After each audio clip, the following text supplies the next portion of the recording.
There's a peaceful solution. It's called a peace revolution. Now let's take back America. There's a war and we're in it, but I know we can win it. So let's take back America. It's a dream, so believe it. Get ready to receive it. It's the fact that Congress has to spend a lot of money to get reelected, and television costs a lot of money. How do you get money? You get money by people donating money to you. What do you do for people who loan you money? You're going to do favors for them. That's just human nature. I think one of the ugliest things in America is the media. They're totally complicitous in ruining this country. You have such a focus on negativity in the media with, whether it's in the financial sectors, causing more panic for people, or just out in the media, just only promoting bad, killings or violence or thing, versus trying to find a commonality and bring people together. They say that doesn't sell news. I think it's just that they choose to show a lot of the negative stuff because that's what people want to see. When you're a kid in school, someone helps somebody, nobody rushes over to watch. Some kid gets his ass kicked and everybody's there to watch. Then now things happen so quickly and you know about it 10 minutes after it happens. I mean, sheesh, there's no time to relax. Right now they're on television every day. They're the producers of the crap movies. I hate people like Michael Moore, for instance, I'll say, who don't appreciate what we have here. They can come in here, and some of our movie stars too, they can come in here and make all kinds of money.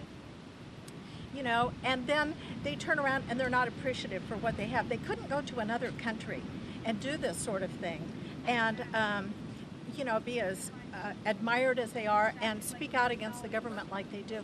And I think it's just really unappreciative, and I don't admire that at all. Name any politician anywhere, and he's about as bad as they can get. The whole last administration, I think, was pretty tyrannical and villainous. Trump wouldn't be a good president just because he has a very, very boyish opinion, I would say, and I feel he acts more personal and he's not a very rational person. Well, I feel Hillary may not be a good president as well, just because she seems to not be as rational and as organized as everyone's making it seem. And I do just kind of support more of the ideas that Bernie has and the different things he wants to do to help the college students. Hillary. Hillary. We hate Trump. We would never.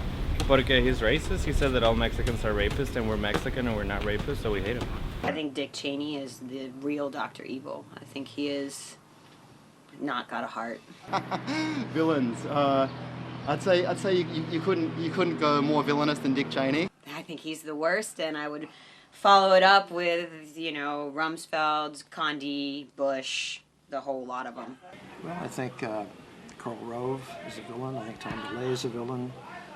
I think these people who are attempting to divide the country instead of unite the country are villains. The disintegration of human rights, and really how that was led by the previous administration. I mean, it's phenomenal. And you look at the economic situation that they've created as well, where they've made it so tough for a lot of people. I think there's a lot of opportunity in the midst of that, but those people have really hurt the country in a big way. The ACLU, anything that's right, anything that glorifies God or has anything to do with God or the Bible, they just want to tear it down, our freedoms. This right Christian element is as scary as the extreme Islamic element, almost entirely. I mean, they both scare the shit out of me. We shouldn't take out our ethics and our morals out of government for the separation of church and state. I mean, look at these other countries. They don't separate their church and state like,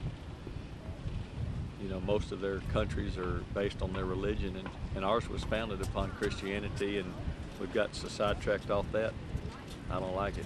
I didn't want to have to kind of censor myself or my lifestyle to fit in with a nation that has, in God we trust, on their money. If you don't have any morals, you don't have any religion.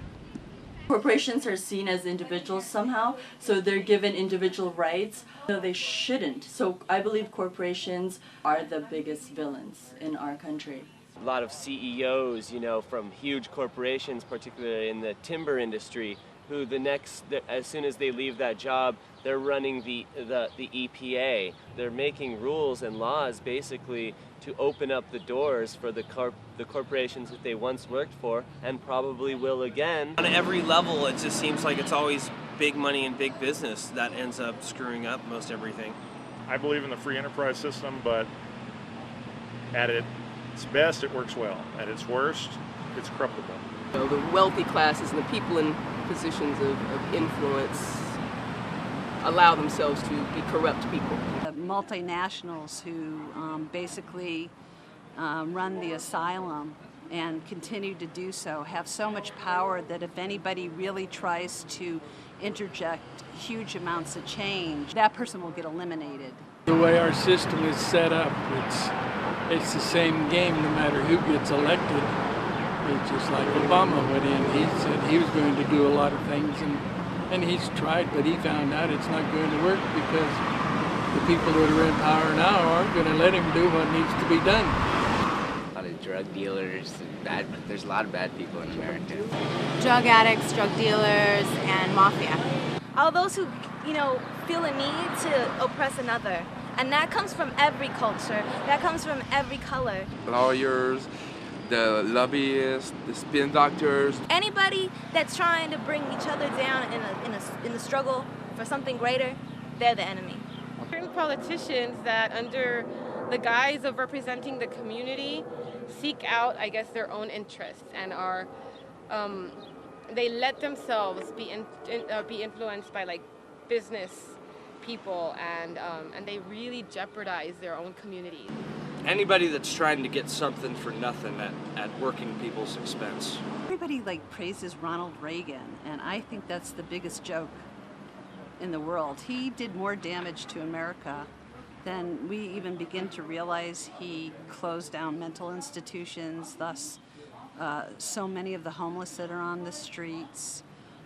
He also reversed a lot of the environmental things that had been put into place. And I always felt like he was an immense puppet of the system. I think the federal government is a real villain. They're not here to help this country at all. The president is really a salesman for this country, for the rest of the planet. And it's all about the money in D.C. So all the Republicans in Congress, it's just, you know, it's a bribocratic corruptocracy we have going on right now. You know? American people want what's right for America, and I don't believe that our government today, the way it's working, is ultimately doing what's right for the American public and on behalf of their constituents. So when I say that, I think the system itself today is not effective and not effective at driving what this country was founded on. You know, there are a lot of lobbyists that don't really look out for anyone else's interests other than their own. And there are always, you know, with pork barreling, there's always these things, so the fine print at the end of amendments and things like that that end up helping themselves, which is kind of a shame, you know, that everything has to have strings attached to it. I probably have no idea who the real villains are. Oh fuck, the old white man. I'm just kidding. I think the real villain on the whole planet is the UN, because they're the biggest bunch of white-collar criminals there are. I don't see it. I hope you liked our show. Please remember to like, share, or leave a comment. There's a peaceful solution. It's called a peace revolution. So let's take back America.